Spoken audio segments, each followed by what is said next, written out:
I am the Tofu Golem. Please enjoy the video. In this video, I will explain how to replace a water pump. First, gather all your necessary tools and parts. You'll need a new water pump, a fresh gasket, and several gallons of new coolant. Make sure you have a good set of wrenches, sockets, and a reliable drain pan. Always prioritize safety by wearing protective eyewear and gloves throughout the entire process. This preparation ensures a smooth and efficient repair. Now, let's prepare your vehicle for the water pump replacement. Begin by disconnecting the negative terminal of your battery to prevent any electrical issues. Next, position a large, clean drain pan directly under your radiator's drain cock. Carefully open the drain cock and remove the radiator cap to allow the old coolant to flow out completely.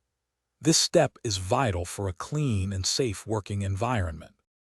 With the coolant drained, it's time to remove the old water pump.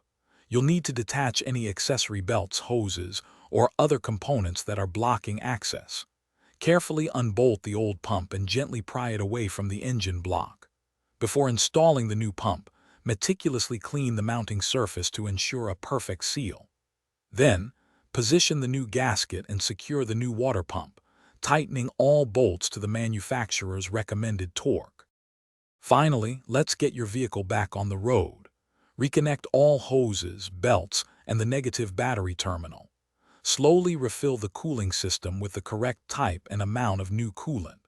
Start the engine with the radiator cap off to allow any trapped air to escape, topping off the coolant as needed. Once the engine reaches operating temperature, check thoroughly for any leaks and confirm that your engine maintains a stable temperature. Thanks for watching. Consider subscribing if we helped you today.